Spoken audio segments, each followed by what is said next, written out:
Ова е новото издание на Fair Play, во кое што, како и секој пат, ми е чест и задоволство да ви посакам добри дојден, а и да ви најавам дека имаме шампионска тема на некој начин, затоа што ќе зборуваме за новата куп титула во кошарката, која што одново во Македонија ја освои МЗТ Скопје. Ова е 14-та куп титула за тимот од Аеродром, а 4-та во низот, со која што само продолжи доминацијата и пехарот одново отпатува во истата скопска населба. За тоа како тимот успева и натаму да биде во оние топ екипи и во нашиот домашен шампионат, а очигледно и во куп конкуренцијата, за тоа каква е таму атмосферата, за тоа дали има планови, што ќе се случува по пензионирањето на дел од нашите познати кошаркари кои што веќе поради своите години веројатно ги играат последните сезони на домашната сцена. Сето тоа ќе дознаеме од нашите денешни гости. Јас како и секогаш ве канам да ни го менувате каналот и да останете со нас на телевизија Тел.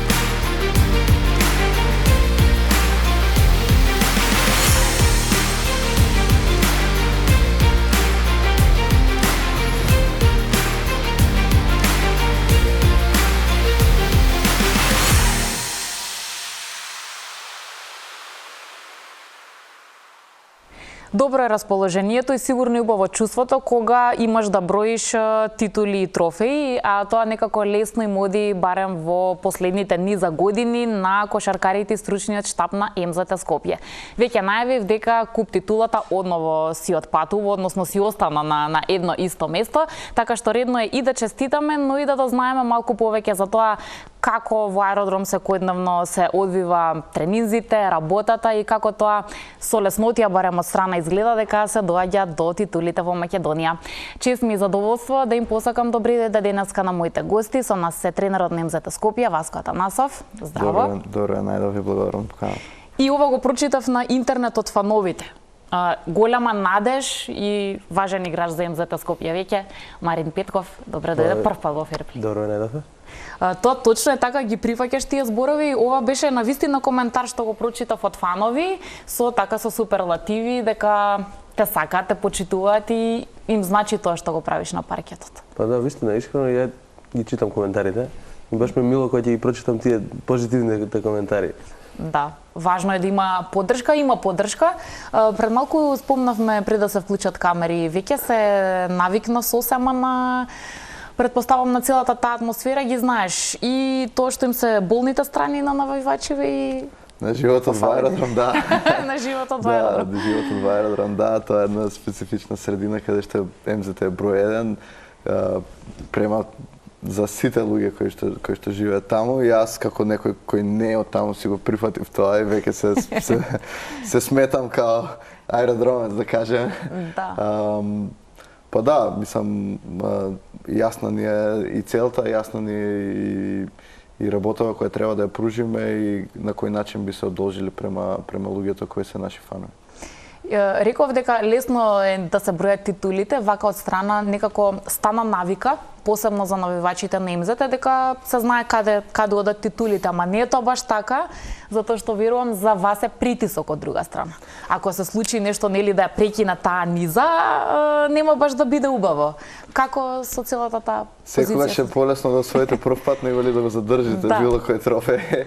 Така да од страна да може би изгледа лесно, но не е баш така. Работата, спортот е суров и ако не работите како што треба и ако не го давате својот максимум, сигурно во еден момент нема да постигнете резултат.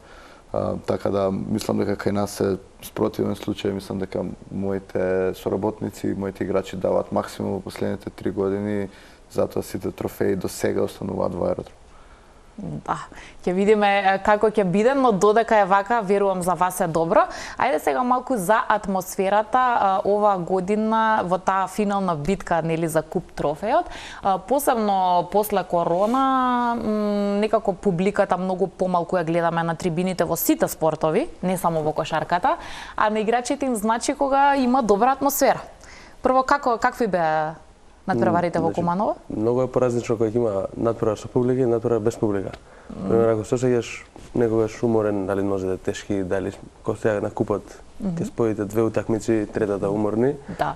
Но менува публиката. Иако е против вас публиката, пак менува. И е многу поубаво да се игра пред публика него во празни сали. А ние 90% од годината играме во празни сали. Така да убава промена, буквално. Добра промена. А тоа што рече публиката кога е против тебе, некогаш уште дополнително некако буди инат? Па зависи каква е публиката, да. Во Куманово беше многу, дури на некој начин претерува.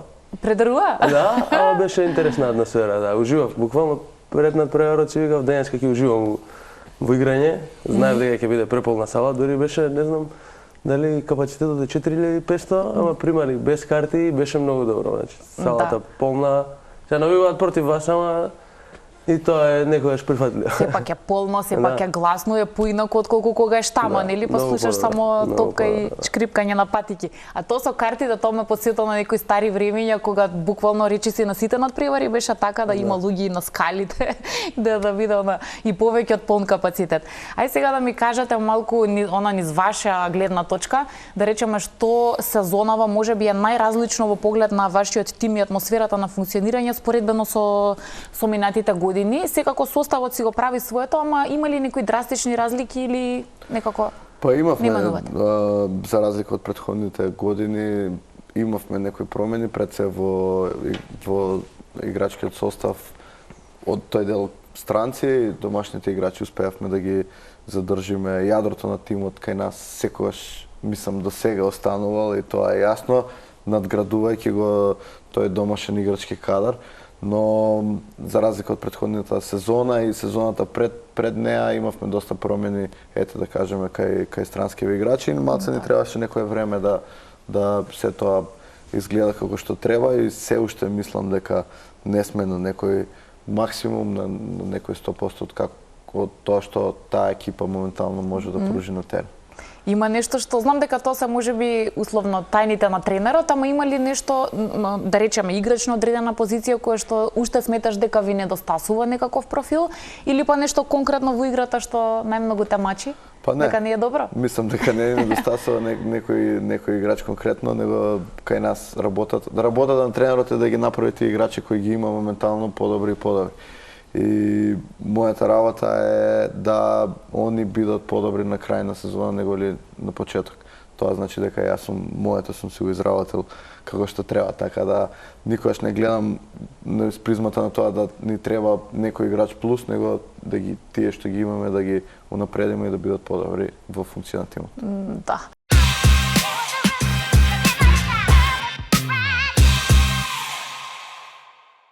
Дали ова прво Марин ќе ми го одговори, па после ти, дали звучи, да речеме, застрашувачки на некој начин тој момент, сега ќе ги спомнам браќата Дамјан и Војдан, тој во репрезентација некако стоеше како тензија, што како ќе си одат, некако не само заради учинокот, поените, него едноставно како фигури, колку значеа во таа репрезентација, некако и МЗП го чека тој момент. Не може да биде избегнат.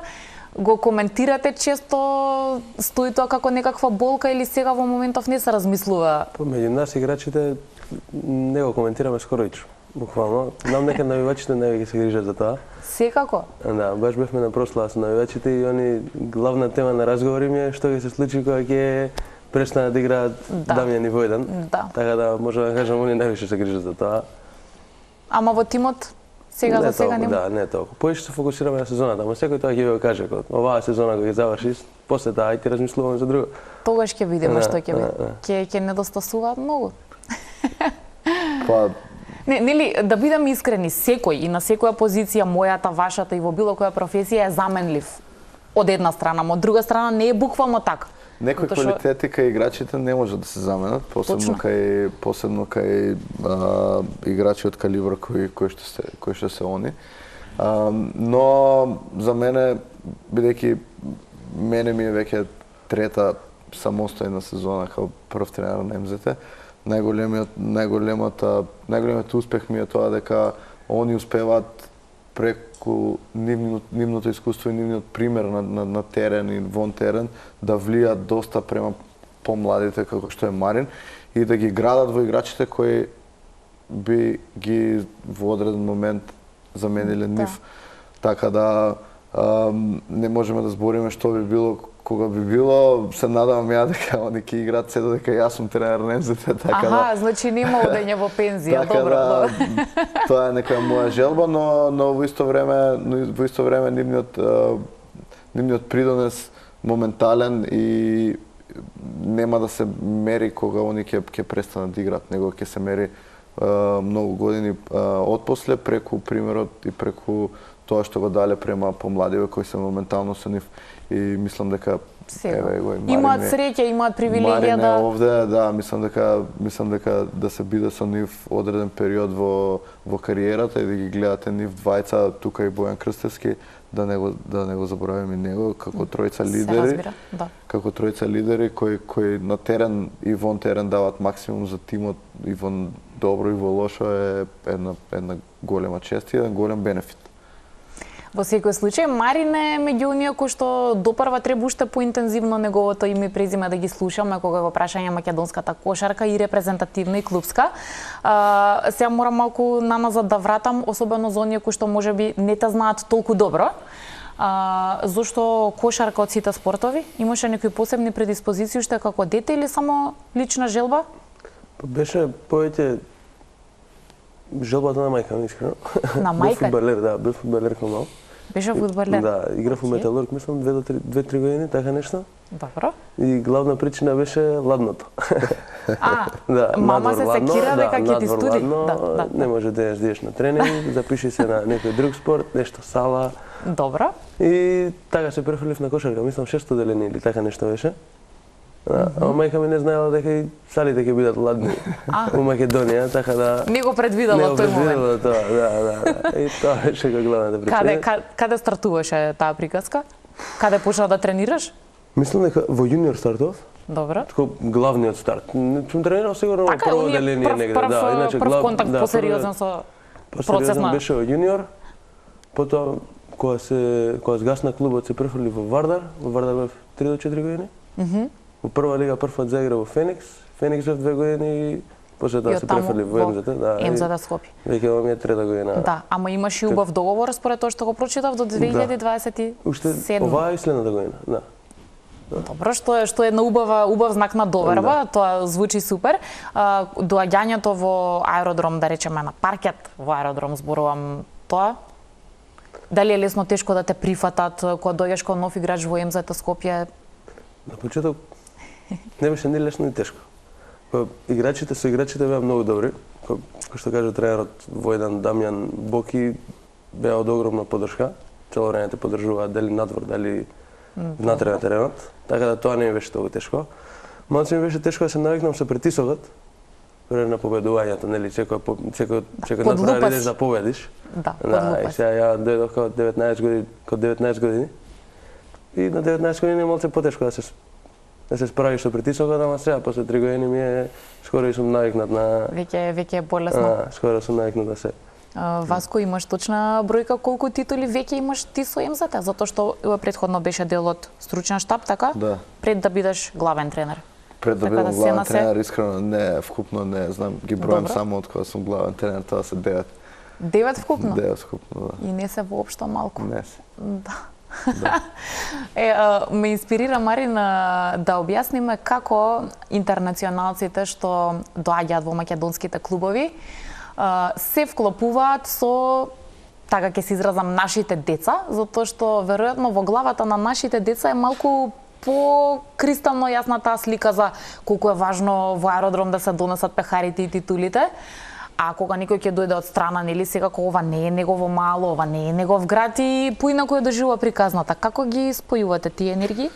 Па И неговата приказна е некако слична. Мислам, ние имаме наша некоја историја он времето кога он играше во јуниор, ја еден период бев тренер таму и ни стои тоа некој месец се фативме заедно, да после неколку години дојде во он лично во МЗТ на моје инсистирање. Исто е чувството, исто е и работава и према странциве. Ние кога би бирале некој играч, знаеме кој играч може да дојде и да го поднесе тој притисок. Ако не може да го поднесе тој притисок, тогаш не може долго време да се снајде овде. Исто и за тренерите, исто и за играчиве. Кога ќе дојдете овде е јасно дека секој надпревар треба да се победи, дека секој пораз се смета како да е 5. Не збориме за тоа дека ако се изгуби некој трофеј, какво чувство, каква трагедија е тоа и каков крај на свет. Мислам дека кога доаѓаат странциве, ние ги припремаме пред да дојдат. Така да кога доаѓаат и веќе кога гледаат некои ситуации им е јасно и мислам дека доста лесно се прилагодуваат на тоа, бидејќи сепак ете во тој некој период кога ние ги скаутираме и разговараме со нив, имаме интервју со нив, им е јасно и ние добиваме некоја слика дали они би можеле све тоа да го поднесат, бидејќи не е исто да бидете прв играч во 5-та или 6-та екипа и да бидете играч во тим каде што морате секој надпревар да се победи. А тој спротивниот проблем го има ли понекогаш? По тоа мислам да, како да речам, да имат некоја индиферентност, да не има толку многу голема секирација што и како. Дури, например, ако има некој негативен резултат, например, македонските играчи да го доживуваат многу потешко отколку странците. Мислам дека сепак тоа веќе и прашање на карактерот на играчите. Секој еден играч или тренер различно се бори со добро и со лошо, различно ги прифаќа, различно ги манифестира. Некој ќе го видите дека е ептентажен, друг ќе видите дека нема никаква промена, некои на нешто се радуваат, некои на нешто не се радуваат, сепак е тоа еден да кажем некоја карактерна особина на секој различно, но на крај на денот кога тимот би изгубил не може некој да биде окей, бидејќи на крај на денот сите они го поднесуваат тоа и има влијание према сите, према нас тренерите и према нив. Зошто би играле ако не одиме да победиме, нели? Не може да биде природно или убаво да се губи. Како со текот на времето ти беше одредена позицијата и местото на теренот? Дали тоа некаков тежок процес или да речеме јасно се гледа? Во секој спорт е тоа различна приказна. Има некои спортови каде што веднаш се знае уште кој ќе те погледне човек за која позиција си. Овде не е секогаш така. Мислите уште од мал? Како ми било одредена? Да. Кога бев исто интересна приказна, како што кажа тренерот. Кога ми беше тренер во јуниор, не знам на колку години сега, дали 10 години, не знам, многу мал. Си бил во основно училиште, така? Значи, стварно многу мал. Мислам дека беше он еден од тренерите што ми ја даде таа позиција, плеймејкерската позиција, дека бев ја висок уште од мал. Не дека пораснав, да сум бил 1,70 м, па за една година сум ставал 1,90 м. Дека бев од секогаш висок, играв на некоја повисока позиција, не бев плеймејкер. И тренерот беше еден од првите што ми ја даде таа улога на плеймејкер. Исто така беше еден од построгите тренери што ги имав, дека памтам за времето кога беше тренер само склекови правев на тренинг. Да, имаш трауми? Бев еден од најказнуваните. Сега не сум така. Сега сум повеќе. Нема, не се важи, готово. Ако ти кажи си како беше? Бев еден од најказнуваните играчи на тренинг и буквално се играше во моменти 5-4, тоа нема никаде да го заборавам, додека ја на страна правам шклекови за казна. Зошто? Што беше причината? Не беше дисциплиниран? Не, или не сваќаше што му се зборува? Не, кога мислам дека кога еден тренер ќе препознае нешто, некој талент кај некој играч, негова работа е да тоа го проба да го изведе на максимум. И играчите мора да бидат свесни кога ќе направат грешка. Бидејќи некои грешки во некои моменти може да поминат неказнето, ама во други моменти мора да поминат казнето. Така да таа е моја некоја филозофија. Сега моментално можете да го прашате, не прават толку склекови. Тоа било твоето челичење. Ама си исплатало. Ако гледаме од оваа гледна точка, исправни потези. Сум ојачал во тој период, така да.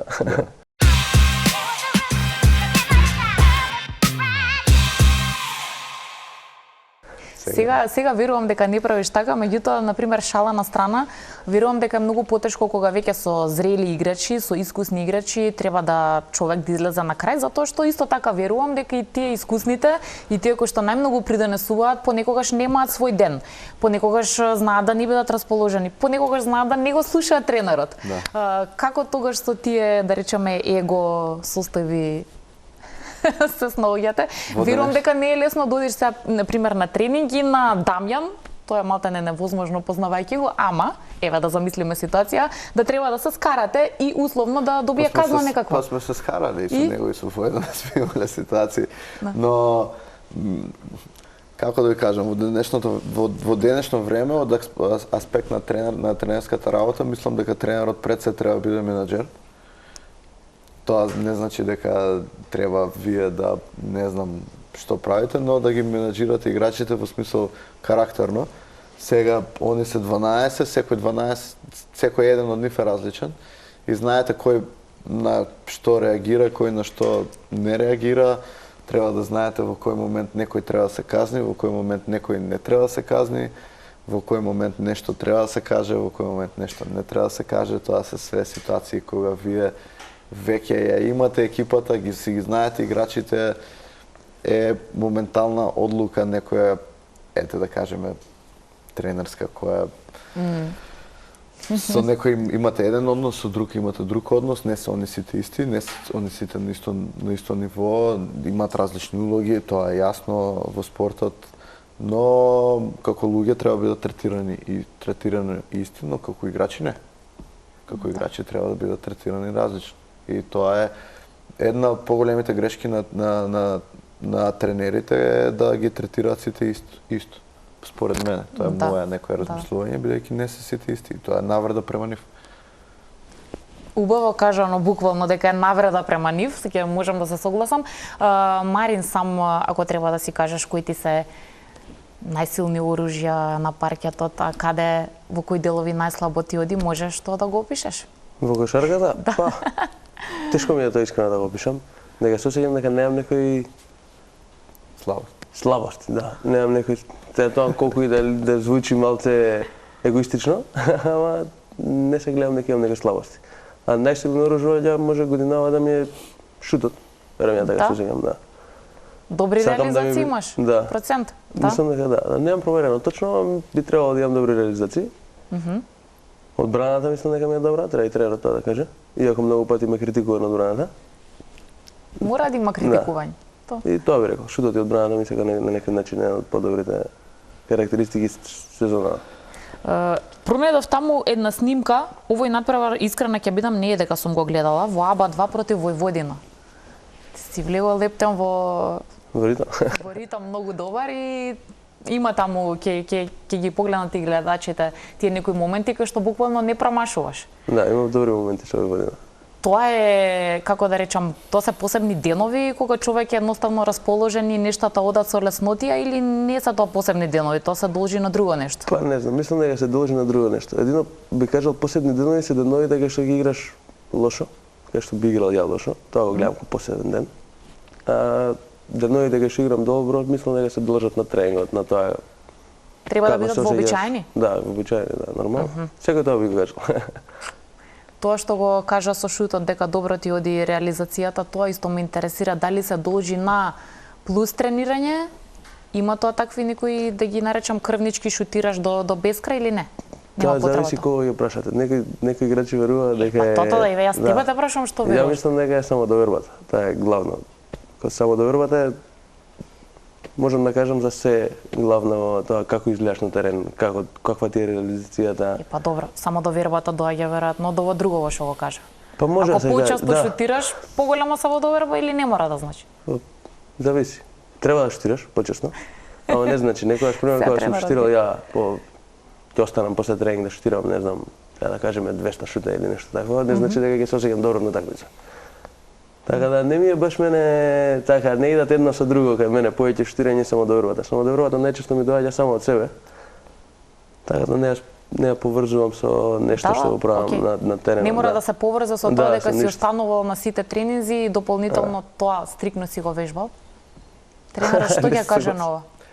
Ние како пред се јас како тренер константно му збориме дека како некој кој е помлад и како некој кој ќе биде и кој е лидер и сега, но ќе биде еден лидер поголем, дека треба да си најде некој собствен баланс и дека треба да научи сам да си очита телото кога му треба повеќе работа, кога не, пред да влеземе овде го зборевме тоа.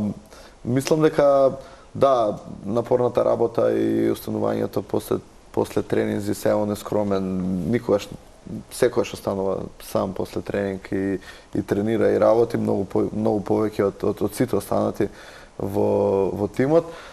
Тоа придонесува за некоја самодоверба, но пак кога ќе влезете на терен во некои моменти вие може да имате 5 дена кај што се тренирали одлично да играте лош надпревар. Овде има 1 милион влијанија, може да се спиеле лошо пред надпреварот, па тоа има, но нивната самодоверба како играчи е пред се од нивниот тренинг, од тоа како они се знаат сами себе, колку дават, па колку се одмараат, па како тренерот се однесува према нив, така да тоа се доста многу фактори. Кај него посебно мислам дека веќе е на некој ниво каде што може сам да се одреди во некои ситуации дали е добар или е лош, па да знае на што да работи, на што да не работи, на кога да работи повеќе, кога да работи помалку. И тоа е нешто кое ќе биде предуслов за он да напредува во својата кариера. Како што треба. Сега сакам секој посебно да си каже има ли некои фигури во кошарката кои што интензивно ги следите како пример. Зборувам не само во поглед на тоа како си ја работат професијата и работата, туку генерално какви луѓе се, каков имиџ имаат. Јас спомнав Евролига, окей, веројатно можеби и NBA за оние што се фанови, каде што тоа е на некој друго ниво од аспект дека е и големо шоу, дека има многу често и изјави, контакт со новинарите и генерално нивно представување ги знаеме како дишат на некој начин, односно ги знаеме како што тие сакаат да ги знаеме, но под многу поголем притисок и лупа се, така што таму има многу почесто простор да се каже и што треба и што не треба, да се постапи и како треба и како не треба, така што тој аспект има ли некој што го следите и вака што ви е интересна, добра фигура целосно, кошаркарска? Не само за стратегија, да речеме, ако зборуваме за тренери, има многу тренери што се прехаризматични, се влијателни, а не секогаш се можеби нивните екипи перфектни на паркет. Да. Па добро, за мене да кажеме некоја фигура која од секогаш сум ја почитувал и сум ја следел е Грег Попович, бившиот тренер на Сан Антонио Спарс. Ја доста гледам NBA, за разлика од моите играчи моментално, цело време сме у расправа за тоа. Но тоа е, он е као некоја фигура која од почетокот кога почнав се бавам со кошарката е некој кој го следам и до ден денес, мада веќе он во пензија со здравствени проблеми, но некој тип на човек и на тренер кој бил мој, да кажеме, водич за и мојата лична кариера и мојот личен раст. Играчи? Ја идол одем, може да кажам, на секој мислам дека мој идол Коби Брајант, кога сме растеле, барем оваа генерација што сме родени. Огромна фигура во спортот генерално, да, не само во кошарката. Мислам дека немам буквално како тренерот некоја фигура што ја пратам цело време. Има играчи што и обожавам да ги гледам од Евролига поише, не од NBA. Од NBA скоро ич не гледам. Тука сме, да. Различно. Еден од нив е Нено, како што кажете, што сте пробале да однесете во емисијава. Нено Димитриевич. Да, он е одличен играч. Се игра во Баерн, што значи полесно да се гледа него кој ќе игра. Да, кога беше во Русија или така е. Него обожавам да го гледам. Сега не ми текнува никој друг, искрено. Не сум сигурна за ова, дали досега сте имале заеднички надпревар со него со оглед на твоите ангажмани во репрезентација или немало момента? Сме биле заедно во сустав, ама на терен во исто време не сме биле заедно. Никогаш досега, добро. Никогаш, да. Може би се надевам ќе имаш. Во лето сме тренирале заедно, буквално. Не ова лето, претходното лето. Бевме скоро цело лето заедно. Една га трениравме, тоа беше некој интересен процес. Да, интересен период да видиш како размислува, како тренира, како се однесува Точно, затоа што веќе има интернационално искуство, така што поинаква е приказната. Слушав додека беше светското првенство и ми беа интересни тогаш изјавите од играчите. Има одредени играчи што играат одбрана кои што буквално се опседнуваат со противниците, па тука има непроспиени ноќи, па гледање на противничката екипа и буквално сите потези како да украдам топка што треба да направам, реков до ниво на опседнување. Некогаш има потреба такво нешто да правиш? Па треба некоја златна средина, би рекол. Тоа опседнување, мислам дека повеќе може некогаш да штети него што да ви помогне на терен, а иначе треба да се исто сличен разговор имавме надвор со тренерот пред утакмицата, пред финалето, колку треба да гледаш утакмицата, кои движења треба да ги пратиш, да ги знаеш играчите, што прават играчите, кои се нивните главни јаки страни, кои се нивните слабости, така да треба да се обрне внимание на тоа, да го научиш противникот.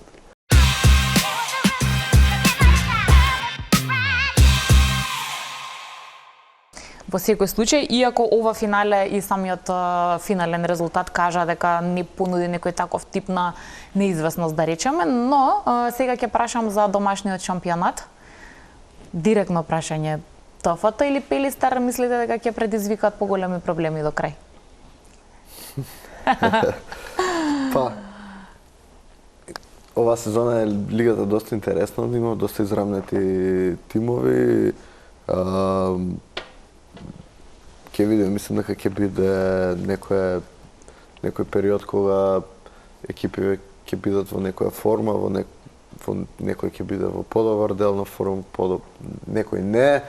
Зависи почеток, ние уште еден дел па се игра сега кај нас се игра Суперлига, па се игра плейоф, така да има уште доста надпревари за играње. Конкретно мислам дека и двете екипи се доста добри и играчки, квалитетни, но на крајот на денот, знаејќи ја нашата цел, за нас не е ни толку битно. Истото прашање или можеби слично, кога си на паркетот, еве барем досега во овој дел од сезоната, против кого е потешко? Против кого е потешко? ТФТ или Пелистер? Па ја ви кажал дека против Куманова да се било најтешко. Зошто? Имаат добри високи играчи. Не знам, ова може да се каже една од полошите утакмици сезона ми беше финалето. Тоа што го изиграв. Не ќе да ставам кога такви лейблс на утакмиците. Дали ми е добра или лоша, ама до сега со Куманова ми било најтешко да играм од било кои други противници. Ама клучна е таа разлика во физички предиспозиции или не само тоа? И зависи како играат против вас, пример како бранат, како има многу фактори. Добро, сепак го кажу ова насмеан, тоа ми звучи многу интересно, ама и генерално каков тип на одговори дава некои поинакви размислувања, слушам ретко, затоа и мене ми звучи интересно. Сега малку и за репрезентација сакам да ми одговориш некои прашања, затоа што таму има промени и допрва нашите сениори треба и со веќе пензионирани играчи да се снајдат со таа ситуација, но и со нов предводник, кој што овој пат не е македонец. Си имаш некакви сценарија во главата, очекувања, чувствуваш дека можеби ќе биде добра таа промена? Мислам дека со малку енергија нова од страна. Да, сигурно ќе биде добра и знаеме има и добри помошници, имаме целосно добар стручен штаб. Може да кажам и дека ни е добра селекцијата на играчи, така да очекувам доста многу од репрезентацијата. Не само сега во овој прозорец, туку и во идните ФИБА прозорци што не очекуваат. Да, кои ти се најголеми искуства со сениорска репрезентација? Со сениорство, немам некои големи искуства. Многу шанси или да? Сум бил повикуван повеќе пати да веќе се почувствува таа атмосфера. На собирите немам почувствувано многу игра на терен, искрено. Но самиот собир, самата дружба со сите репрезентативци си го прави своето, да. Да, всушност треба да се биде трпелив и да се чека својот ред, посебно во репрезентација, нели, таму имаше и доста повозрастни кои... Може да се каже, да. Кажете ми малку за вашата екипа и за интерно за атмосферата. Ќе направиме ли некоја разлика кој е, можеби, ајде, не знам, вие можеби подобро ќе ми кажете кој каков е, но генерално некој што е вака задолжен за добра атмосфера, некој што може би највреден, кажете ве, кој е највреден? Највреден Магдешки. Да? Лесен одговор, мислам, да. Што тоа значи, вака се предшколски? Се предшколски. Не само на терен, не само на терен, да, исто е заложен и за атмосферата. Исто тој? Да, истиот човек. А странците? Прво, дали се веќе, да речеме, прилагодени на нашиве услови, па се да биде по-македонски, и храна, и музика, и оно како тече целиот ден, се навикнаа на... Да, едниот американец и доста збори македонски веќе. Зборува македонски? Да, почнува да збори македонски. Нема сакам, не сакам, слуша. Знае. Мислам, ова му е втор пат на него да се враќа во МЗТ Скопје, така да веќе почнува, првиот пат знаеше зборови, сега почнува и некои реченици да сврзува, така да веќе мислам дека се привикнати. Го имаме исто и Душан Танасковиќ кој исто е повратник во нашата екипа, е еден одличен дечко кој можда и он е еден од тие кој е задолжен за добра атмосфера, но него му е втор пат веќе да се враќа во Скопје, позната пошто бидејќи истите играчи ги има малтене таму, така да мислам дека се доста добро навикнати веќе и на Скопје, и на аеродром, и на екипата како екипа. Да.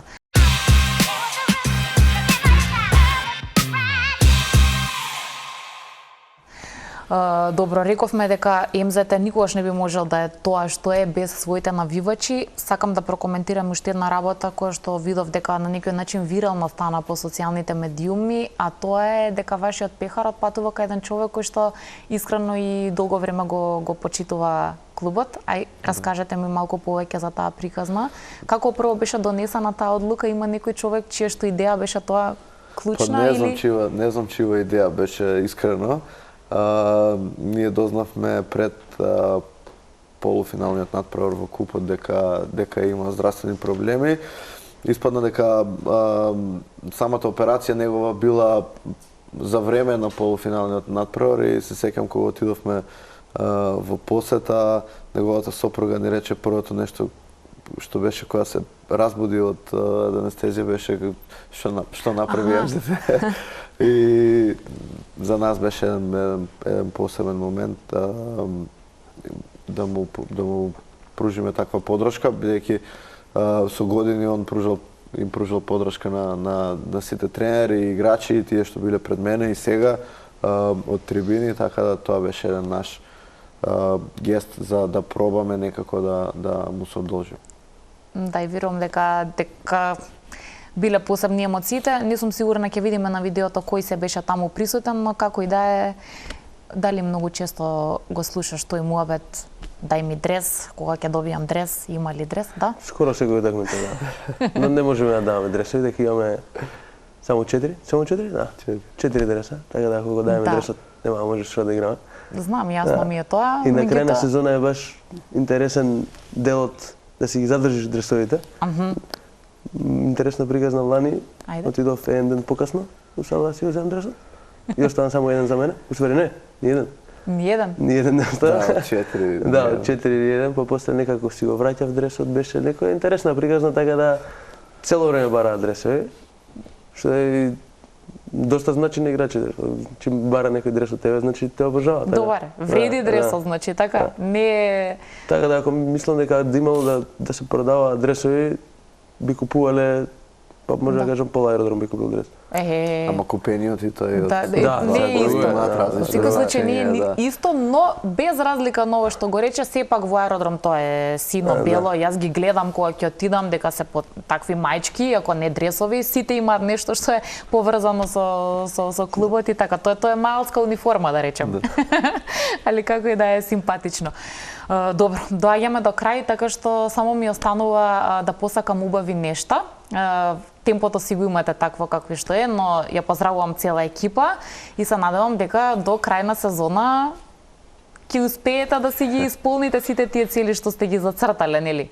Тоа ќе биде уште една, ако оваа година освоите титулата, бројката до каде ќе се искачи?